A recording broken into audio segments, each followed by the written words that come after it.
Hi, my name is Asukho Musikare and I am your host for the Let's Talk Energy podcast presented by Amila Africa. We are actually shooting today live from Africa Energy Week in Cape Town, where conversations shaping the global landscape of energy, trade and investments are taking place. Today I have with me Mr. Kola Karim, who is the chairman of the board of directors of Shoreline Natural Resources Ltd. Shoreline is one of Nigeria's most dynamic energy and industrial groups, with investments spanning upstream, oil, gas, power generation, and infrastructure. Mr. Karim, thank you so much for coming to have a sit down with us today. Thank you. I think just to get straight into it, I would like to know from you, Shoreline Natural Resources and its parent group have invested over decades in upstream oil and gas, power generation and infrastructure. How do you see this industrial shift and footprint evolving as a global demand shift towards cleaner energy, and what strategic adjustments is Shoreline making to ensure that they're aligned with that? Thank you for inviting me, and it's such a pleasure being here at the Africa Energy Week. I think this Africa Energy Week just shows the success of what cooperative relations does. Yeah. This has been a phenomenal success story. Over 6,000 delegates and lots of very strong conversations around development, around energy on the continent of Africa, and how deals are done, how deals should be done, and relatively with government on one side and private sector corralling together in trying to create a successful being. Look, at Shoreline, we're a family-owned group and our focus is energy and infrastructure on the continent of Africa. And the upstream side, today we are, I think, in the top 3 independent oil producers in Nigeria. On infrastructure, we're in the top 2 on infrastructure development in the markets we're in. So we see an amazing opportunity in the investment landscape, not only in Nigeria, but across the African continent. The true picture about Africa is this, and this for us is fundamental.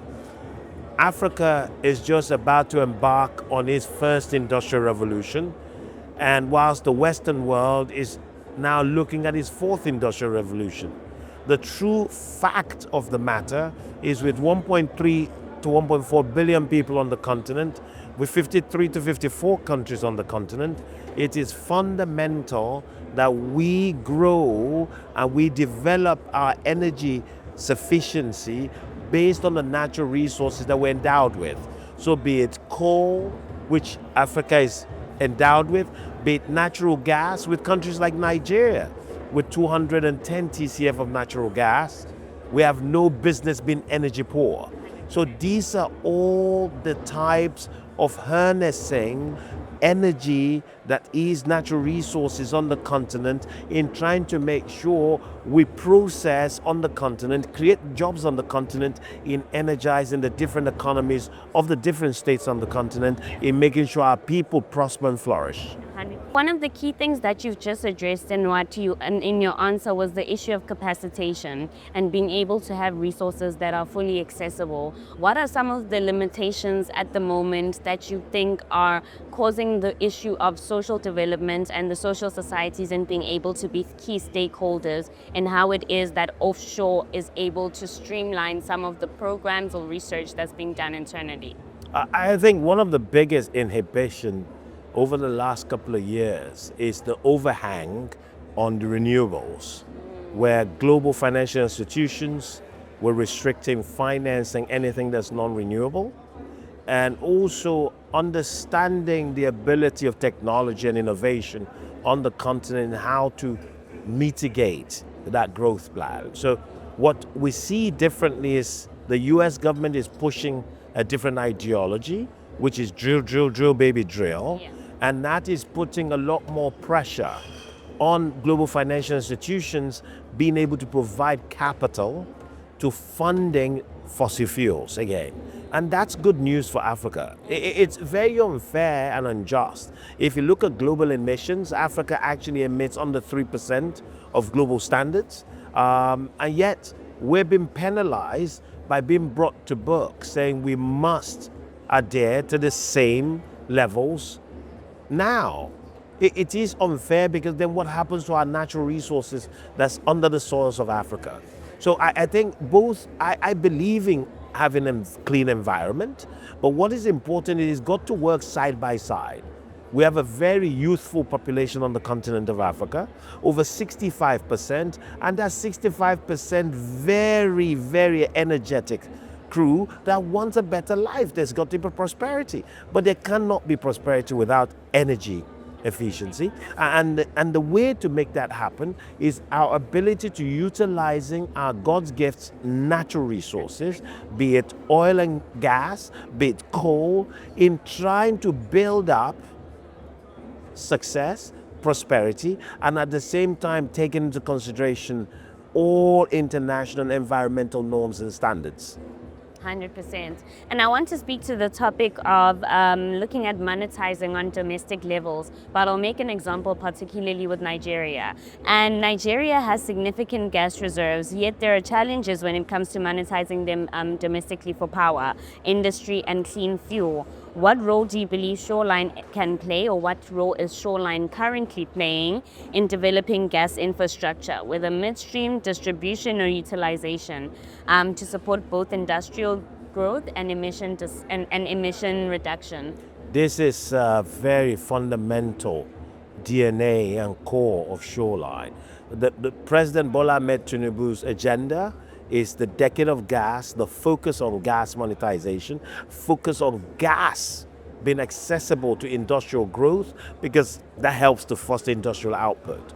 Look, we are very clear at Shoreline. The opportunities of having 210 TCF of natural gas in reserves in Nigeria is very, very important for us to continue to scale, to build for the nascent needs by industries in Nigeria.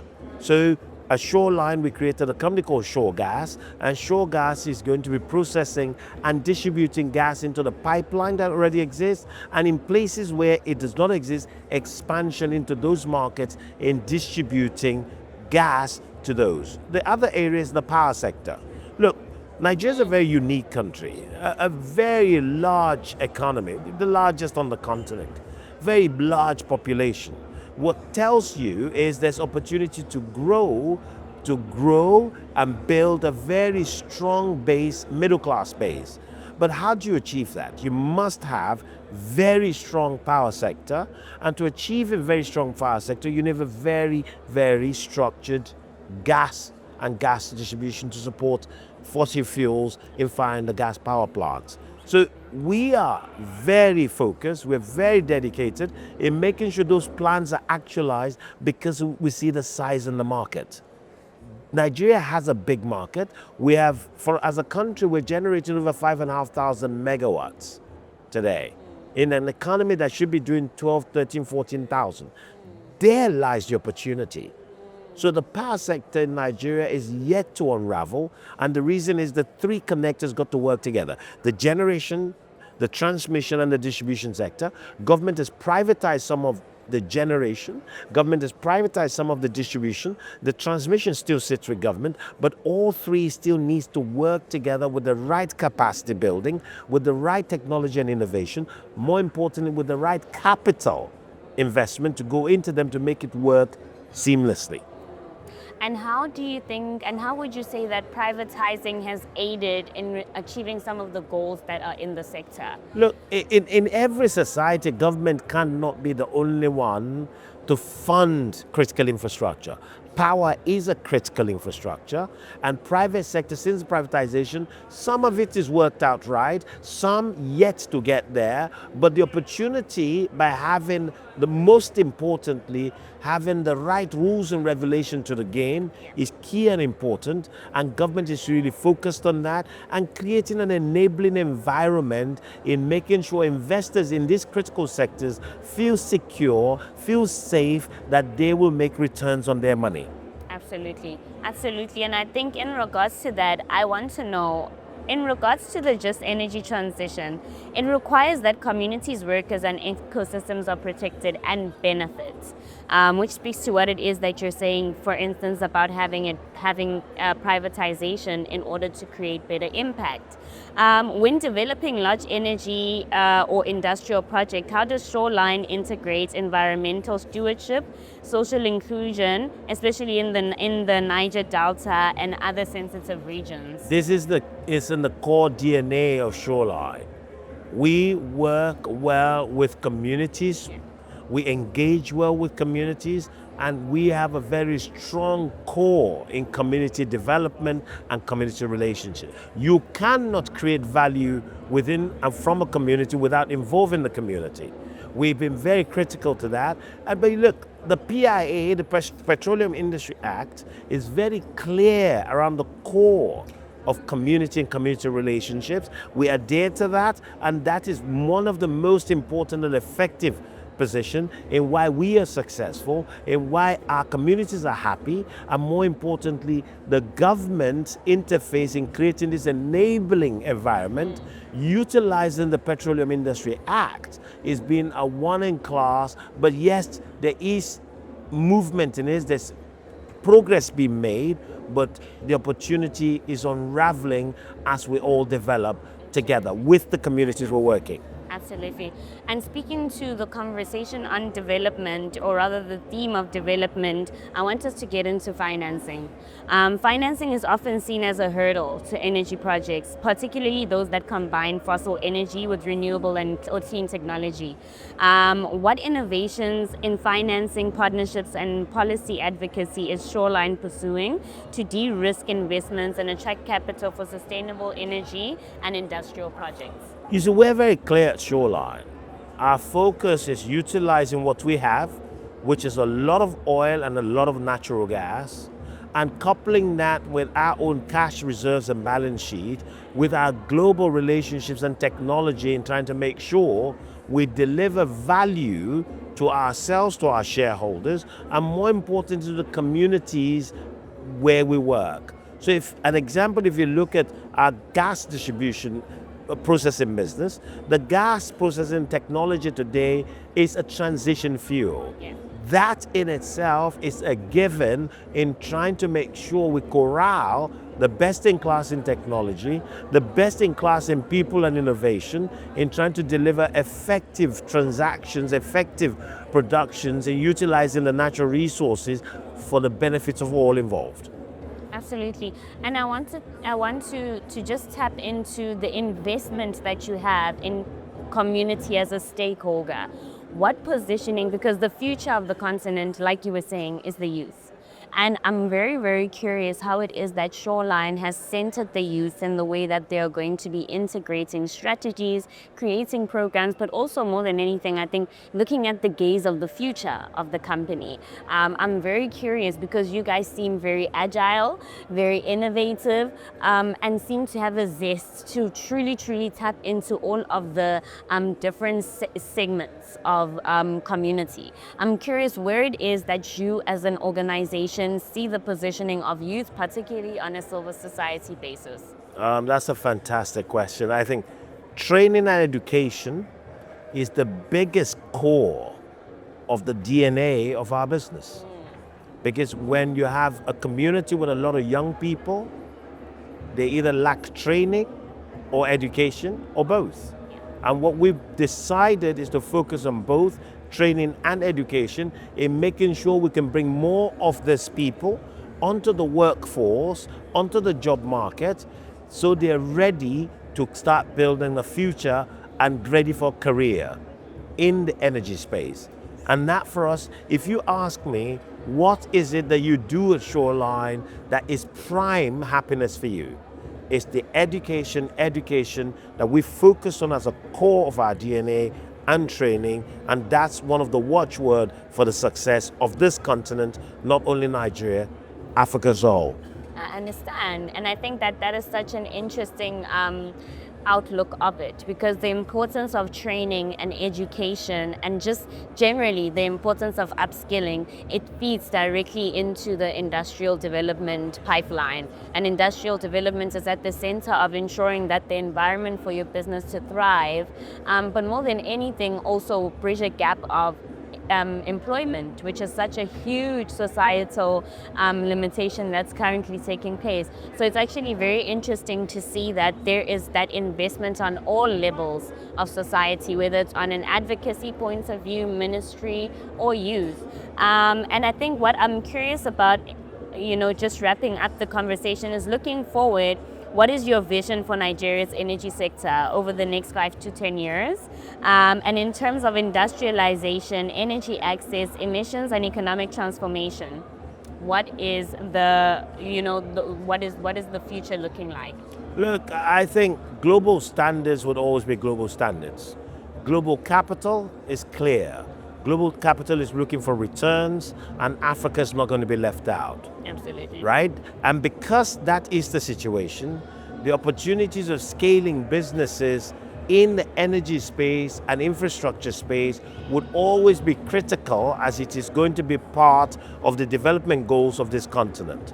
Now, when you look at Nigeria, I think Nigeria is sitting on the cost of change. And that change is very simple. A country that has over 37 billion barrels of reserves, oil reserves, over 210 TCF of gas reserves. This country has no business being poor. All it needs, and we see it already, President Bola Ahmed Tinubu and the ministers and NNPC have come up with a very robust agenda that's saying we have target productions, and the target is 3 million barrels by 2030. That's 5 years from now. That is not a long way to go, but companies like ourselves are committed in keying into those ideas, in making sure the development goals are met and the corporate goals of these companies like ourselves are met. And that is why we're investing a lot in drilling programs, we're investing a lot in new technology, we're investing a lot in training and manpower, in making sure we can join forces with all of this, in making and creating success, that the country not only achieves its goals, that as a company we achieve our goals, aims and objectives at the same time.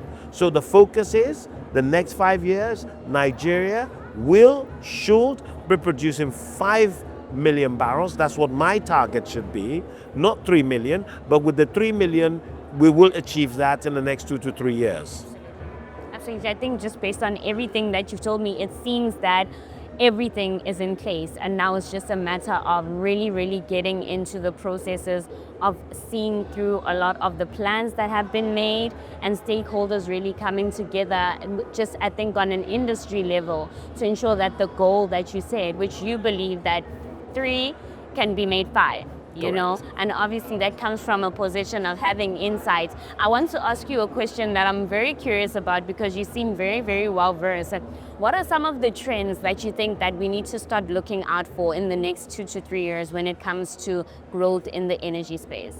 I think Africa needs to create financing pool, so we're not dependent on not only the international markets. We should look at developing new financial tools that will help increase the focus in investment directed at energy and energy efficiency right across the value chain. Absolutely. And I believe the model that you have is in many ways also adaptable. I believe in business models like offshores, because you can be able to position yourself in any community, because the core of the company is to serve the community and to understand its needs. I think also, to just close that off, how do you see Shoreline position itself to lead in that future? The reality about what we do is we're always on the cusp of being better and bettering ourselves in everything we do, be it in our oil and gas business, natural resource business, be it in our infrastructure business. Something is key. Africa has the opportunity. Africa needs to get better utilizing the opportunity, and Shoreline wants to be part of that game-changing opportunity that Africa so desires. Utilizing our core skills and ambition, utilizing global financial strength and our relationships, and more importantly, utilizing the teeming youthful skills and innovation on the continent, in making sure we couple that with our community relationships, in making a resounding success of God's gift, natural resources on the continent, in Nigeria, in South Africa, in Kenya, in making that a benefit to the teeming youth of this continent.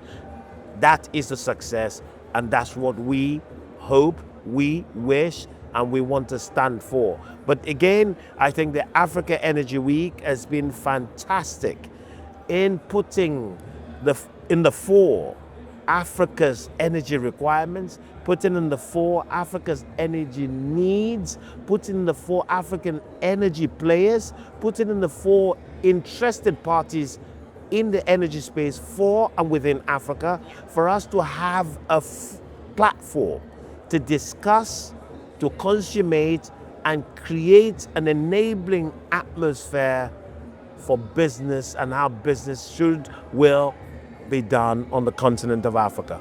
Absolutely. So much to learn, and we can go on forever. I really hope that we will have you back next year.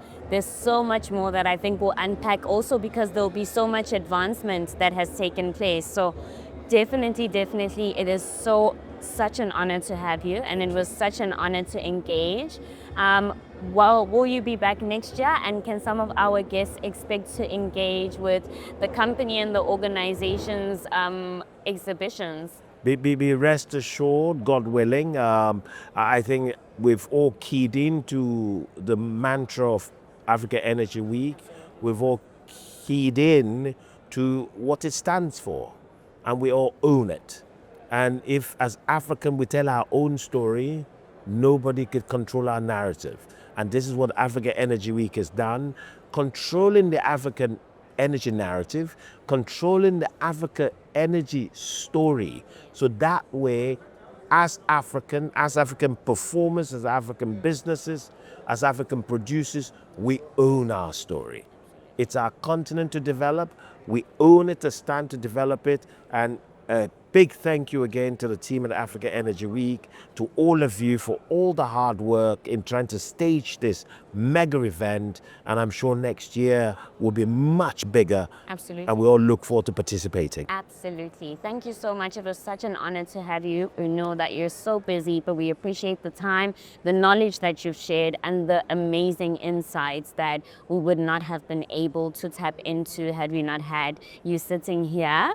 So we'd like to thank you all for tuning in, and we hope to see you on the next episode of the Let's Talk Energy podcast.